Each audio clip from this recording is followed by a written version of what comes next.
निवडणुकीमध्ये लोकप्रतिनिधींनी मतदारांना आमिष देणं, धमकावणं किंवा दबाव टाकणं हा लोकप्रतिनिधी कायद्यानुसार गैरप्रकार मानला जातो।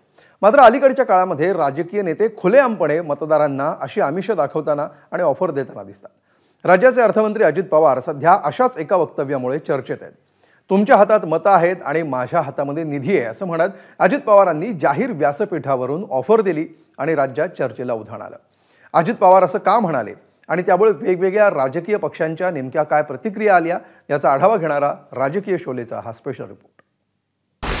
अजित पवार 22 तारखेला बारामतीत बोलताना, पण तुम्ही तिथं काट मारली तर मी पण काट मार। तुमच्या हातात मत द्यायचं, माझ्या हातात निधी द्यायचा। अजित पवार 23 तारखेला धाराशिवमध्ये बोलताना, माझ्या हातात राज्य सरकारचं तिजोरी आहे, त्याचं बजेट आहे 8 लाख कोटी। अजित पवार 24 तारखेला जिंतूरमध्ये बोलताना, आचारसंहितेचा भंग होईल अशा पद्धतीचं वक्तव्य करता कामा नये हे आम्हालाही कळतंय। जो माणूस काम करतो तोच माणूस चुकतो। बोलणारे, चुकणारे, चुकून बोलणारे आणि बोलून चुकणारे हे आहेत राज्याचे अर्थमंत्री आणि उपमुख्यमंत्री अजित पवार।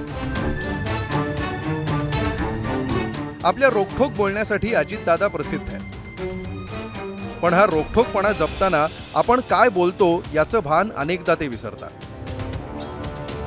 दादांच्या वादग्रस्त विधानांची मालिका सुरू झाली रविवारी होम पिच बारामतीतून। आपल्याकडे असणाऱ्या राज्याच्या तिजोरीची चावी त्यांनी मतदारांना दाखवली आणि मतदारांपुढे एक डील ठेवलं। बाकीच्या सगळ्या गोष्टी तुम्ही डोक्यात काढा, अजिबात तुम्ही मला 18च्या 18 उमेदवार निवडून दिले ना, मी तुम्हाला सांगितलेलं सगळं द्यायला तयार आहे। पण तुम्ही तिथं काट मारली तर मी पण काट मार। तुमच्या हातात मत द्यायचंय, माझ्या हातात निधी द्यायचंय। बघा काय दादाचेच कार्यकर्ते होतात तर दादाच्याच विरोधात बंडखोरी का केली त्याचं उत्तर तुम्ही काही देऊ शकत नाही।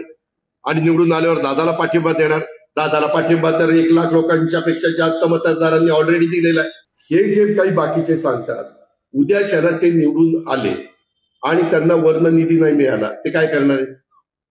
अरे आम्हाला निधीच नाही, मग कुणी सांगितलं होतं उभं राहायला? तिजोरीचे मालक असल्याचा दादांचा कॉन्फिडन्स सोमवारी देखील कायम होता।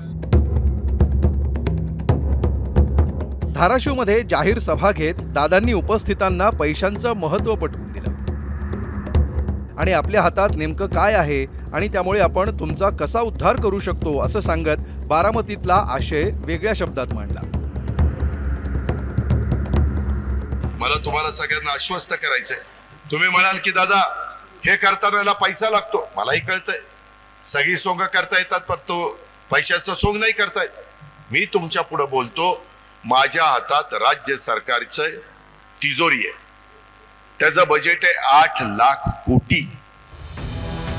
अजित पवारांनी अशा प्रकारे राज्याच्या तिजोरीवर क्लेम केल्याचे 2 परिणाम झाले। एक परिणाम झाला सत्ताधारी मित्रपक्षांवर आणि दुसरा विरोधकांवर। अजितदादांनी मतदारांना थेट पैशांचं आमिष दाखवलं, यावर मित्रपक्ष भाजप आणि शिवसेनेचा काहीच आक्षेप नव्हता। त्यांचा आटापिटा दिसला तो तिजोरीतल्या पैशांचं श्रेय एकट्या अजितदादांना न मिळता ते आपल्यालाही मिळावं यासाठी। नाही, कुठल्याही फायनान्स डिपार्टमेंट जे महाराष्ट्राचं आहे त्यावर अजितदादा, एकनाथ शिंदेजी मुख्यमंत्री बसूनच निधीच्या कुठल्याही विषयाचा निर्णय होतो। शेवटी आम्ही मंत्री आहोत, अजितदादा एक मंत्री आहे खात्याचे, पण शेवटी सर्व अधिकार मुख्यमंत्र्याला प्राप्त असतात कुठल्याही खात्याचे। शेवटी आम्हा लोकांना अधिकार डेलिगेट केले असतात, पण त्यावर जर ओव्हररूल करायचं असेल तर मुख्यमंत्री करू शकतात आणि त्यामुळं निधीच्या वाटपाचा निर्णय तरी तीनही म्हणून करतात। आता अजितदादा अर्थमंत्री असल्यामुळं निश्चितच त्यांना अधिकार आहेत, परंतु मुख्यमंत्री हे मुख्यमंत्री असतात।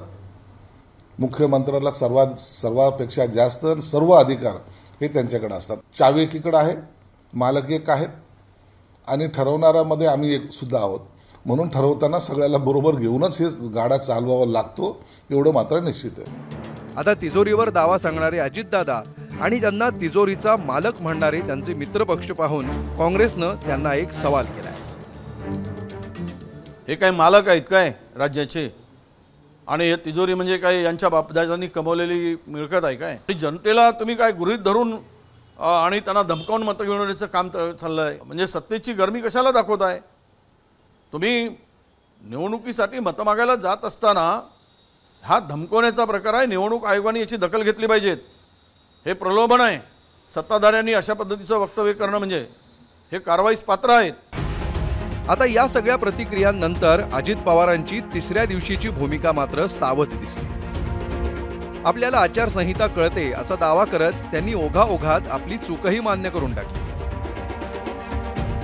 मी भाषणात बोलत नाही, मी कृती देखील करून दाखवतोय. आता सगळे कॅमेरे माझ्यावर लागलेले आहेत की दादा काय सांगतोय, काय बोलतोय, निधीच्या बद्दल काय बोलतोय. त्याबद्दल मी एवढंच सांगतो, विकास कामाला मी तुमच्या पाठीशी उभा राहील. आता ह्याच्यात तर काय अडचण नाही. आता ह्याच्यात पुन्हा दादा असं बोलला, दादा तसं बोलला, काय बोलला. अरे विकासाचं बघा ना, हे काय बोललाय, ते काय बोललाय, हे करण्याच्या पेक्षा आम्ही पण आचारसंहितेचा भंग होईल अशा पद्धतीचं वक्तव्य करता कामा नये हे आम्हालाही कळतंय. परंतु जो माणूस काम करतो तोच माणूस चुकतो. त्यानंतर अजित पवार तिजोरीच्या भाषेवरून विकासाच्या भाषेवर आले. पण आपण केलेल्या विकासाची उदाहरणं देताना दादांची जीभ घसरली. व्ही या शब्दापासून सुरू होणारा आणि टीव्हीवर म्यूट करावा लागेल असा 5 अक्षरी शब्द वापरत त्यांनी आणखी एक वाद ओढवून घेतला. प्रत्येकाला शिकण्याचा अधिकार आहे. गरीबातला गरीब असो किंवा कुणी असो, कुठल्याही जाती धर्मामध्ये जन्माला आलेला असो, त्या पद्धतीचं काम आपल्याला आपल्या अंबाजोगाईच्या परिसरामध्ये देखील करायचंय. माझ्या भागामध्ये करून दाखवलं, त्यावेळेस अंबाजोगाईला येऊन सांगतोय की आपण पण तसं करा.